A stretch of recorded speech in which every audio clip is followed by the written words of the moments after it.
Thank you for staying with us. It's time now to take a look at stories making headlines on the front page of Nigeria newspapers. And I begin with the Leadership newspaper. And the major story here says, National Assembly principal officers at Adamu runs to Villa as National Working Committee members allege disloyalty.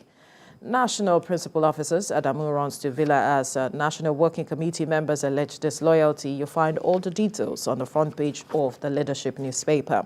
And to the front page of the Daily Trust, the APC crisis. Tinubu meets Adamu Omishore, resolves rift over principal officers. Some writers here endorses Akpabio Abbas's actions. Issue laid to rest. It's a family affair. National chairman reacting after that meeting. You'll find all the details on the front page of the Daily Trust. So this day newspaper now, PDP leadership in disarray, fails to secure minority offices in National Assembly. PDP leadership in disarray fails to secure minority offices in National Assembly. Details on the front page of this day newspaper.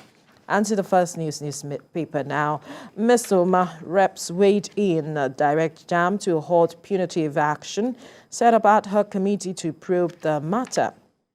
Finally, Misoma admits scoring 249 in UTME.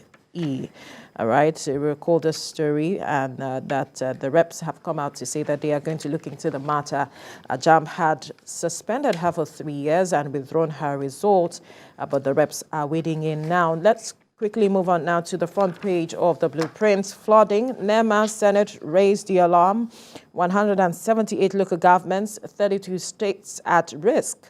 And some riders here say lawmakers task federal government on gassing Hausa Dam, others to absorb water from Cameroon. Ibadan residents cry out over dilapidated roads and bridges. Details on the front page of the Blueprint newspaper. Kemi. The Punch is next, and it is leading with this story on flood alert, it calls it, with states ordering evacuation as federal government issues disaster warning. It also adds that NEMA has warned of massive floods in Kano, Delta, Kebbi, Plateau, and 10 other states. That's all on the Punch, and should give more information on this rather serious report. And flooding is also reflected on This Nigeria. It's the lead story there amongst all the other stories that made it to the front page on flooding. This Nigeria reports that 14 states are at risk. Federal government issues alert, says 31 communities may witness heavy rainfall that could lead to flooding from July the 4th to the 8th. The Nation is next. Discos intensify efforts on electricity tariff hike approval. Discos intensify efforts on electricity tariff hike approval. That's on The Nation. The Guardian is reporting on the forex scarcity and naira devaluation, saying that trouble in health sector as drugs and cost of care spike by 150%. That's a spotlight on the health sector and how what it's going to imply for patients who need essential drugs to manage their health. Let's check out Daily Independent now. Downturn shrinks aviation sector as carriers' air traffic declines. Downturn shrinks aviation sector as carriers' air traffic declines is reported on in Daily Independent. Voice of Liberty is next. President Tinubu backs execution of $5 billion floating LNG project with 7,000 direct new jobs in the offing. That is replicated. This is on Voice of Liberty, and Nigerian News Direct is also reporting as such, saying that President Tinubu endorses $5 billion LNG floating project, targets 300,000 tons of LPG annually. Project to kick off in the year 2026.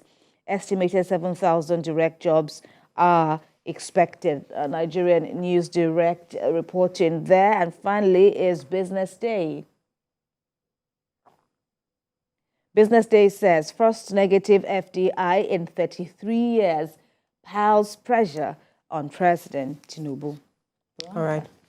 Kemi, this story about flooding, I think we should just quickly look into it because whether we like it or not, it is something that would affect a majority of Nigerians, and the ripple effects might also affect everyone at the end of the day. We recall what happened last year and even previous years where we had flooding and some farmlands were drowned in the process. Some were even swept away totally as a result of the flooding. And thanks to NIMET's early warning system, it has been coming out to create that level of awareness, asking governments to put measures in place to ensure that people do not feel the impact as much as they did as at last year. And if you look at some of the papers this morning, that's the focus, talking about the NEMA, that's the National Emergency Management Agency. Senate raised the alarm that 178 local governments, 32 states at risk. And also on the front page of this Nigeria newspaper, 14 states at risk. And they are looking at the fact that between July the 4th as well as to the 8th, that some of these communities, 31 of them, would witness heavy rainfall. We also saw what happened in Abuja at the Trademore Estate, where the estate was practically drowned by flooding as a result of heavy rains. It has become an annual ritual, Veronica, looking at the impact of the floods and talking about NIMET and its rules. This will not be the first time that it would issue warnings. Also, NEMA has also been active on this issue, and now states have also taken this further by ordering evacuation. It has become an annual ritual, and the report you gave earlier about the impact of the floods in 2022, I mean, we cannot talk enough about that because it was, such a horrendous affair with almost 1,000 people, at least said to have been killed. And this year so far, we've also had, reports of this nature of heavy rains, impacting on residents, many homeless, with people becoming homeless. There was even a report in the papers this morning of a young boy who fell off his mother's back, and before she knew it, he was swept away by the flood. So all of these underscore the pressing burden that we have on us as countrymen and women to hope and work more assiduously to ensure that this becomes a thing of the past. And so states have ordered evacuation, but from the feelers we are getting already, residents are already complaining. Residents in those areas are already complaining that yes, they are mindful of the evacuation orders. A similar order was handed down on them last year, but they have nowhere else to move and to go to, and they are urging on the government, on agencies and well-meaning individuals to also help them out of their present predicament. Of course, we're still we've been talking about impact of how poverty is really dealing heavy blows on many Nigerians, and this is also another example of what needs to be done. Another issue is the fact about food security. Yes, we know the impact of climate change. These are some of the issues that lead to the challenge of food security that we have been trying to deal with. Governments, state governments are said to know by now that they should do better, because when you look at where these persons are moved to, sometimes it is a school that some of these persons are evacuated to. By now, we should have makeshift centers where we can keep this person and they can be comfortable to an extent at the end of the day till when the flood recedes.